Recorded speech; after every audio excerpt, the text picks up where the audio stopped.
Hey guys, PrinceofMacedon here. As you guys know, the new Total War title is Total War Attila, and right off the bat, I want to say I'm very excited about this. I'm one of those people who was not ready to leave Rome 2's time period of antiquity. Total War Attila, it's a progression from antiquity. This takes it more to late antiquity. This will center around Attila's reign, which started around 434 AD, basically the middle of the 5th century AD. So yeah, I'm pretty ecstatic about this. I'm very happy that they let us lovers of ancient history bathe in our fondness of the time period.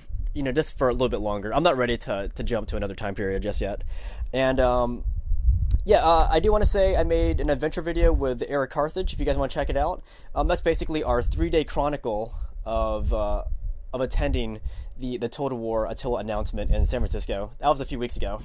I'll put the link to the description in the video, and I also made another video. This is a 20-minute interview I had with 2 of the designers from the Total War Attila team, and that was Dom Starr. He was the principal campaign designer, and also Janos Gaspar. He is the lead designer of Total War Attila.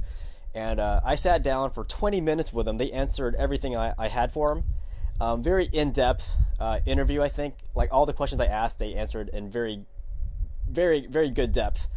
I asked some questions such as what kind of factions can we expect in Total War Attila? What are the major changes we can expect in gameplay from Rome 2 to Attila? Stuff like that. I'll put the link to that video in the description as well. And also, Eric Carthage filmed his own interview, and I'll put the link to that as well. But I want to say there's gonna be some pre-alpha gaming footage in this video, along with some pre-alpha like concept art and some pre-alpha screenshots. And before I start, I do want to answer some common criticisms that I've been reading about Total War Attila on YouTube. The biggest criticism I heard was that this is basically just the same game as Rome 2, but with a different units and factions, or a different title, or it's just basically a DLC. I think that's all unfair, because when Napoleon came out after Empire Total War, I thought Napoleon blew Empire out of the water, like, in more ways than one, and I didn't really like Empire that much. And I heard Fall of the Samurai was a much superior game than Shogun 2. So I think before you start bashing this game, saying it's the same thing as Rome 2, I think you need to play it first. And I actually had the honor of playing it, and the gameplay footage is beautiful. Like, all the gameplay footage you've seen in my videos, that's exactly what I saw when I was playing the demo. It's very polished.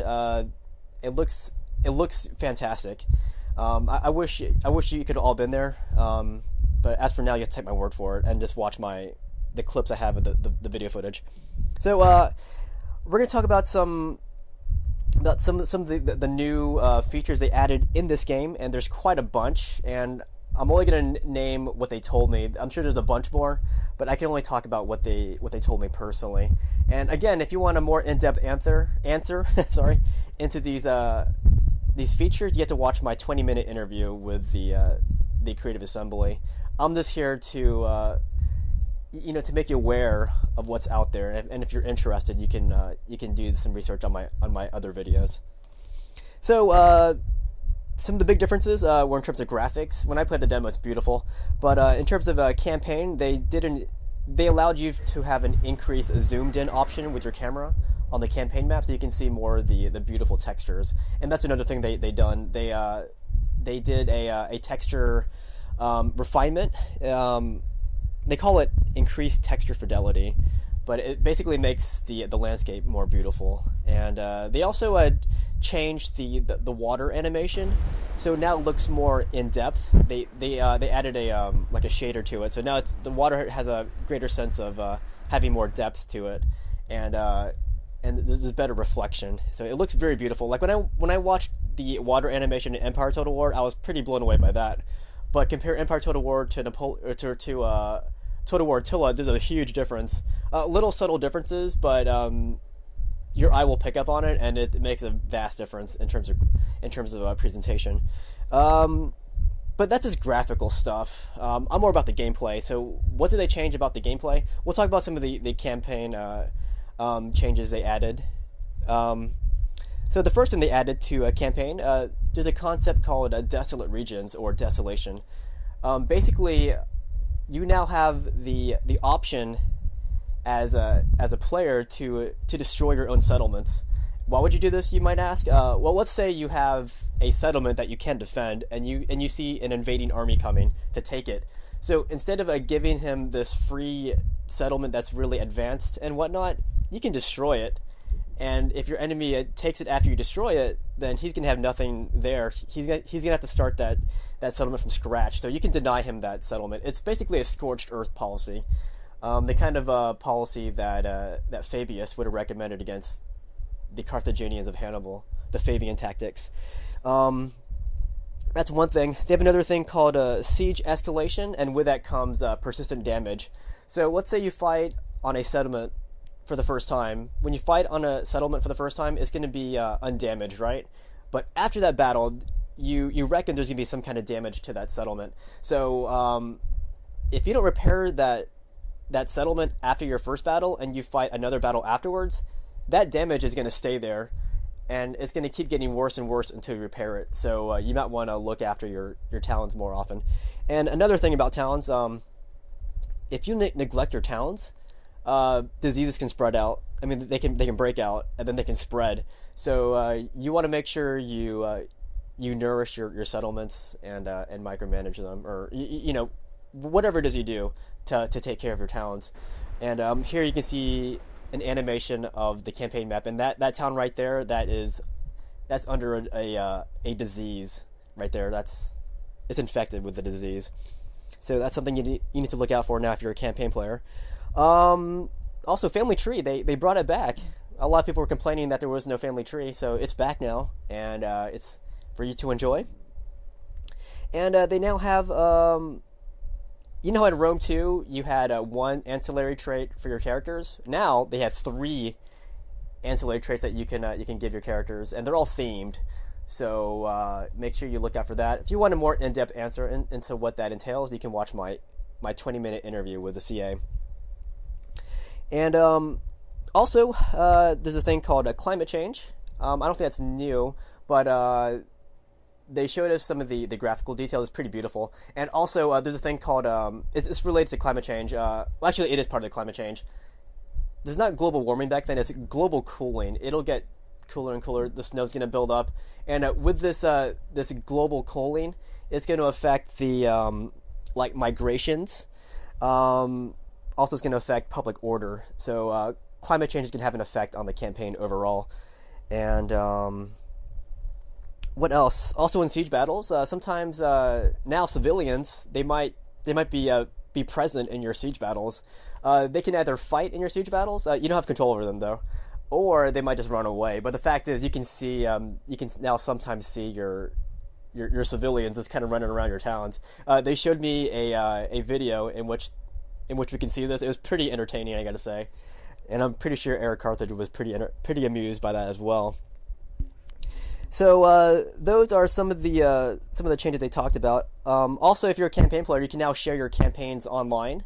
Like when you're playing campaign now, it'll record everything, like all the historical details, and you can now share your details online, so people can see if you're a bad or a really good campaign player. That's something you can show off about now. Now, some of the gameplay changes. In terms of gameplay, they talked about a few things, like for siege battles, for instance, you now have a dynamic fire system. So if you set fire to one building, the fire can actually spread to another building. And not only is that cool, but this could also affect the defender's morale. So if you lose a lot of buildings, your morale is gonna drop completely. So yeah, that's gonna have an effect now. And also the barricade system. When you're a defender, you have the option of deploying your troops at these barricade points.